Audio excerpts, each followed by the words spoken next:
Kalau dulu mungkin saya bilang Tuhan itu tidak ada, sekarang saya berpikir setiap aktivitas saya hari ini ada sisi spiritualnya. Kenapa ada hari Sol? Sol itu sebenarnya bukan jiwa, tapi singkatan. Sosial, spiritual.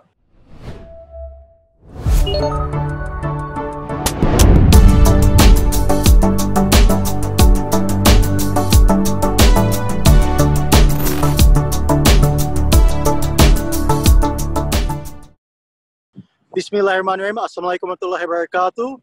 And welcome. Waalaikumsalam warahmatullahi wabarakatuh.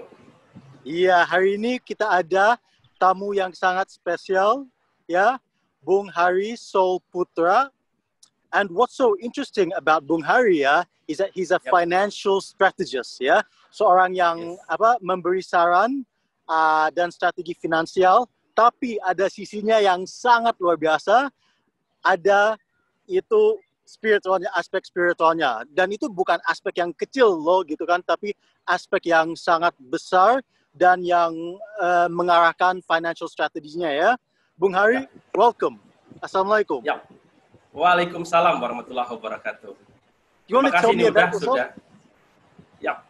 Alhamdulillah makin luar biasa. Ini terima kasih sekali sudah diberikan kesempatan untuk bincang-bincang sama suhu kita ini, master kita. Bung Hari yang suhu ya. Terakhir kali kita ketemu di acara TV saya, Mentor dan Investor ya, waktu kita rekaman. Betul sekali. Sama Kapten Sar pada saat itu kalau tidak salah ya. Betul, sama Kapten Sar, iya. Betul. Ya Bung Hari, tolong dong bagi cerita tentang kehidupan dan karirnya Bung Hari. Terima kasih udah WMP dan juga mungkin pemirsa di YouTube dan segala macam. Ini hal yang luar biasa ketemu dengan guru saya, orang yang viral di mana-mana, success story-nya sampai bagaimana seorang Minang itu ya, darah Minang bisa keliling dunia dan sekarang bermukim ya permanent resident di Australia.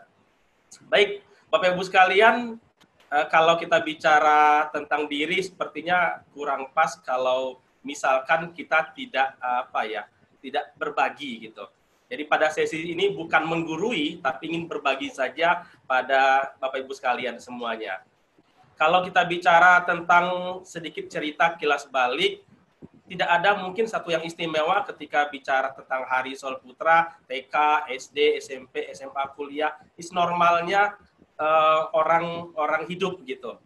Setelah saya lulus kuliah, ada satu titik di mana saya harus memulai hidup. Nah, di sini mulai titik baliknya. Pertama kali ketika lulus dari Jogja, saya ke Bandung. Dari Bandung saya ke Jakarta gitu. Nah, di Jakarta ini betul-betul yang disebut dengan rimba dengan rimbanya manusia, di mana tahun 2002-2003 itu yang namanya cari kerja susah. Ada dua kemungkinan saja kalau orang ini benar-benar cari kerja, dapat kerja itu biasanya ketika mungkin IPK-nya lebih tinggi atau bahasa Inggrisnya bagus, komputernya bagus gitu kan. Sementara yang berminat ke sana banyak orang. Jadi probability-nya mungkin 1:10. Dari 10 orang yang mendaftar melamar kerja, mungkin cuma 1 orang yang di-approve atau yang disetujuin sebagai karyawan. Nah, berarti yang 9-nya apa? Nah, rata-rata larinya ke sales and marketing. Dunia yang mungkin semua orang nggak merasa nyaman, dunia sales marketing gitu kan. Tapi karena tidak ada pilihan lain, saya akhirnya mencoba masuk ke sana. Jadi mulailah saya jadi officer atau mungkin tepatnya lebih kepada marketing di sebuah perbankan, pada saat itu Bank Niaga. Saya coba ke sana, ada jadi funding, jadi lending, dan segala macam, bagaimana mencari nasabah, dan seterusnya. Normalnya orang bekerja lebih kurang sekitar 3 tahun, kok hidup saya seperti ini aja. Tidak ada yang bergairah gitu, tidak ada yang sesuatu yang bisa membuat saya itu betul-betul, ini loh yang saya kejar gitu. Normal-normal saja. Dari staff, naik ke level supervisor junior, supervisor senior. Saya pikir suatu hari kalau saya seperti ini terus, ya nggak ada beda dengan teman-teman yang lain. Nah, di sini akhirnya ketemu dengan yang namanya Pak Indra Gunawan. Pak Indra Gunawan itu adalah salah seorang board of director dari Kompas Gramedia Group. Saya ingat banget itu tahun 2004 akhir, sekitar bulan Desember begitu. Pada saat itu beliau lagi mengujian bukunya Pak Indra Gunawan tentang success story beliau lah. Yang kebetulan pada saat itu pembicara adalah Pak Gede Prama, salah seorang yang menjadi inspirasi saya, yang beliau tinggal di Bali sekarang. Nah, ketika di satu sesi dengan Pak Gede Prama itu ada di samping saya, namanya Pak Andreas Sarepa. Nah, ini kebetulan yang dia bukunya banyak sekali bukunya banyak sekali, bestseller di Gramedia, dan Andreas Sarepa itu bilang seperti ini, Hari, kalau kamu sekarang posisi supervisor, kira-kira nanti ujungnya kemana sih? Ya saya bilang kalau supervisor ujungnya adalah pastinya ke CEO, gitu kan. Dia bilang begini, mau kamu di level CEO sekalipun, presiden direktur sekalipun, intinya kamu tetap orang gajian. Tek, langsung saya mikir, iya juga ya, betul juga. Walaupun saya presiden direktur, tetap saja saya orang gajian. Kira-kira seperti itu. Terus bagaimana saya nanya sama Pak Andreas Sarepa? Ya dia bilang harus berubah. Nah, karena waktu terbatas, pada saat itu bulan Ramadan, kita makan-makan, buka bersama, saya itu pergi. Saya berpisah dengan Pak Andreas Sarepa. Nah, malamnya udah, itu kepikiran. Iya juga ya, suatu hari saya akan jadi CEO, tetap aja orang karyawan gitu, orang gajian gitu. Terus bagaimana gitu? Karena tidak ketemu dengan mentor yang pas, akhirnya saya pikir, ya kalau gitu saya resign aja. Jadi salah satu keputusan resign dari seorang employee itu adalah tidak rasional.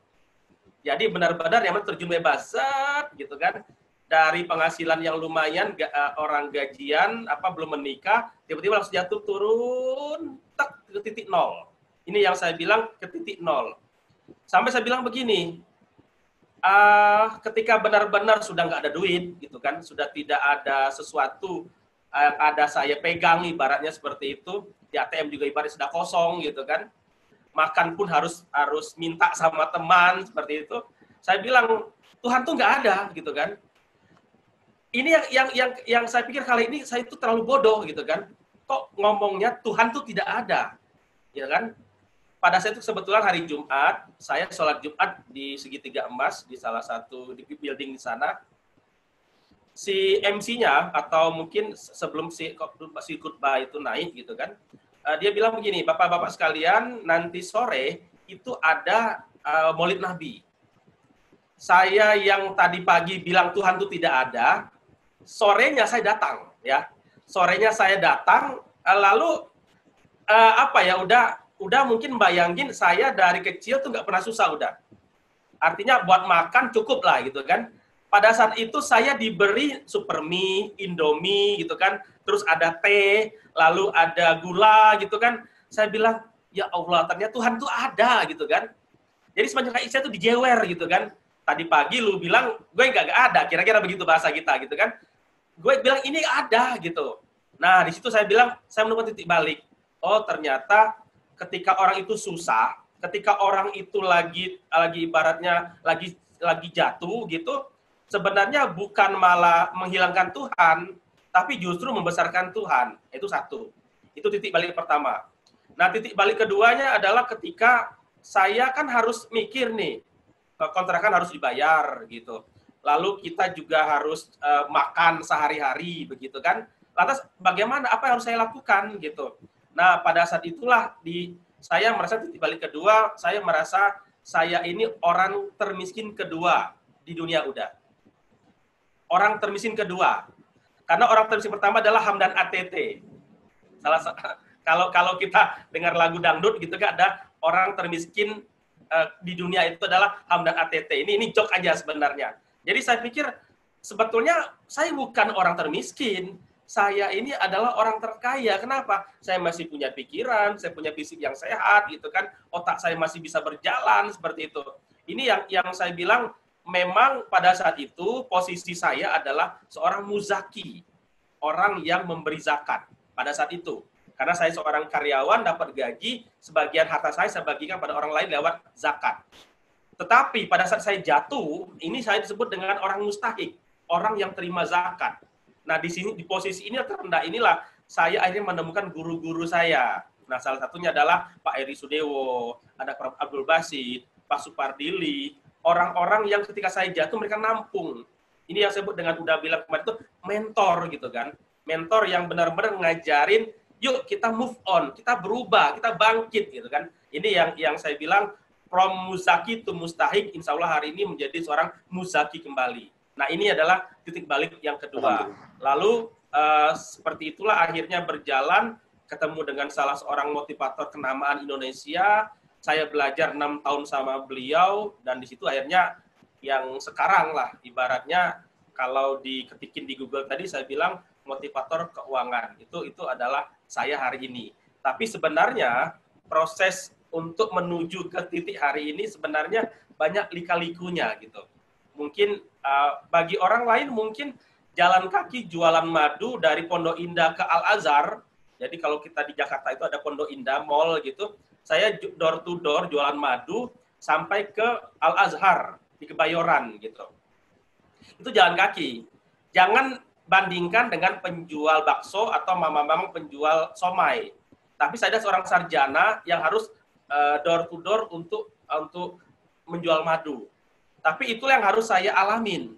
Itu yang saya beda dengan titik balik itu. Yang dulunya tidak pernah merasakan susah, begitu lulus kuliah, barulah merasakan getar-getir kehidupan. Ya itu sekilas udah singkat saja.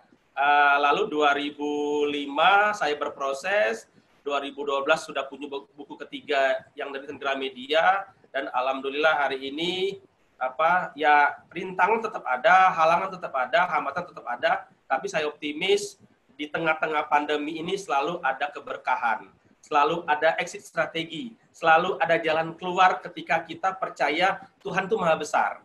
Kalau dulu mungkin saya bilang Tuhan itu tidak ada, sekarang saya berpikir setiap aktivitas saya hari ini ada sisi spiritualnya. Kenapa ada hari Sol? Sol itu sebenarnya bukan jiwa, tapi singkatan. Sosial, spiritual. Hablum minallah, hablum minannas. Buat Tuhan, buat semesta. Jadi sebenarnya bagaimana kita tuh seimbang, balance, life balance gitu. Hidup kita itu tidak hanya ngecari duit saja, tapi juga buat keluarga, buat masyarakat, gitu kan, buat negara kita juga, buat agama kita juga, itu dalam satu tarikan napas. Jadi intinya adalah bagaimana agama kita oke, negara kita bagus, bisnis kita lancar, keluarga kita bagus, dan diri kita pun menikmati dalam satu tarikan napas. Ini yang saya pikir perlu bagaimana men-sharingkan kepada banyak orang bahwa hidup itu memang gampang kalau kita bicara gampang, susah kalau kita bicara susah, tapi yakinilah bahwasanya yang namanya hidup itu akan memberikan suatu keindahan. Tinggal keindahan ini kapan kita menikmatinya, itu ya pada saat sebenarnya ketika kita lagi jatuh. Nah itu sebenarnya kita menikmati. Seperti itu udah. Luar biasa. Kenapa ya di titik paling bawah gitu kan, di mana kamu itu sangat udah down banget, kenapa kamu bisa loncat dari sana, dan pentingnya mentor gitu sih?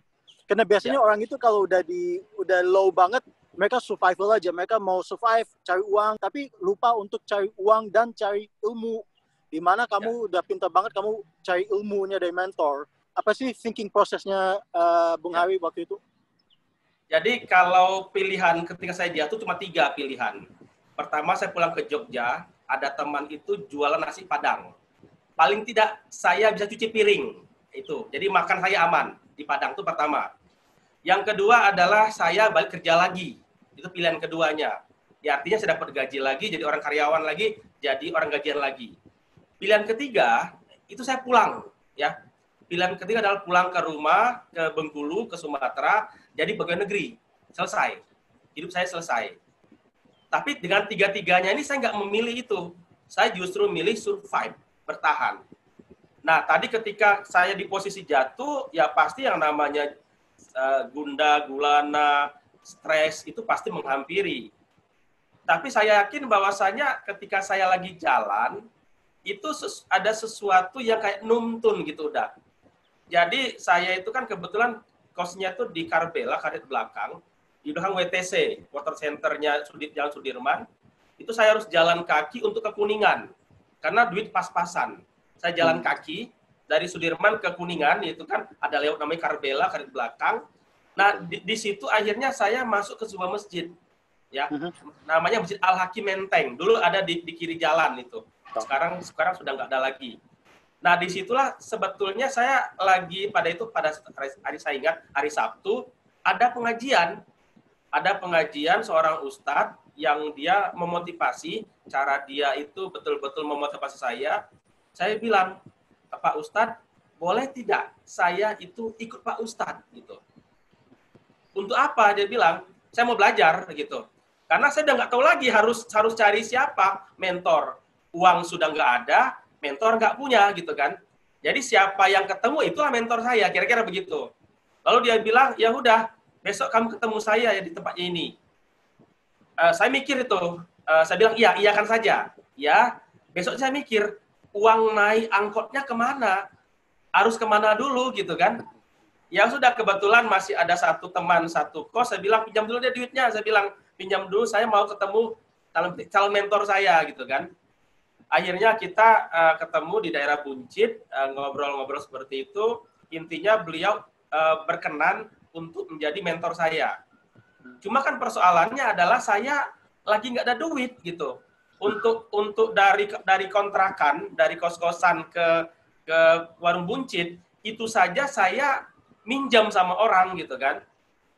Nah, kebetulan yang bermasalah lagi, nah ini yang menarik, handphone saya pada saat itu zamannya sebelum ada BBM dan segala macam, itu rusak. Jadi si mentor saya mau nelpon, itu nggak bisa-bisa karena handphone saya rusak gitu. Jadi baru bisa nyambung kalau saya ngecas gitu kan. Jadi handphone itu kalau saya cas, baru dia hidup gitu. Jadi kalau saya lepasin chargernya, itu nggak hidup gitu. Nah, karena beliau tidak bisa kontak saya pun tidak bisa kontak beliau gitu kan. Akhirnya saya dapat selebaran gitu ketika saya makan di warteg, dapat selebaran akan ada pelatihan. Nah, ini akan ada pelatihan pertama kali Institut Kemandirian Dompet Duapa. Gitu. Nah, di situ akhirnya saya bilang, karena mentor saya nggak bisa dihubungin, beliau pun juga tidak bisa menghubungin saya, akhirnya saya ikutlah ke Institut Kemandirian Dompet Duapa. Nah, di situ kita belajar sekitar 4 harian untuk bagaimana recovery mindset gitu. Saya ingat kembali pada hari ketiga ketika saya lagi ngecas gitu. Ini yang disebut saya bilang titik keberuntungan. Ketika saya lagi ngecas, handphone hidup tuh. Tiba-tiba masuk telepon, saya angkat, ternyata dari mentor saya atau calon mentor gitu kan. Dia bilang, kok kamu di telepon nggak pernah bisa ngangkat? Ya saya bilang, mohon maaf Pak Mentor, karena handphone saya ini rusak. Saya bilang, kalau misalkan dicas baru dia hidup. Akhirnya apa yang dilakukan? Ya sudah, kamu ke kantor gitu kan. Saya galau nih antara menyelesaikan pelatihan 4 hari, itu hari ketiga, ataukah saya ikut mentor saya. Itu hari Rabu. Ya sudah, akhirnya saya bismillah, saya berangkatlah. Saya meninggalkan teman-teman saya yang senasib dan sepenanggungan, sama-sama para mustahik seperti itu. Akhirnya ya sudah, saya pergi ke mentor saya di kantornya, di sana akhirnya ketemu. Oke, jadinya pelajaran pertama adalah mentor, pentingnya mentor ya. Yang kedua, saya mau nanya, kenapa hal spiritual itu adalah sesuatu yang penting untuk seorang yang mau bangkit lagi, mau naik lagi, atau kenapa hal spiritual itu penting? Pertama ada rumus sukses sama dengan iman ditambah strategi. Kita itu mau bergantung ke siapa? Bergantung sama manusia, kita kecewa.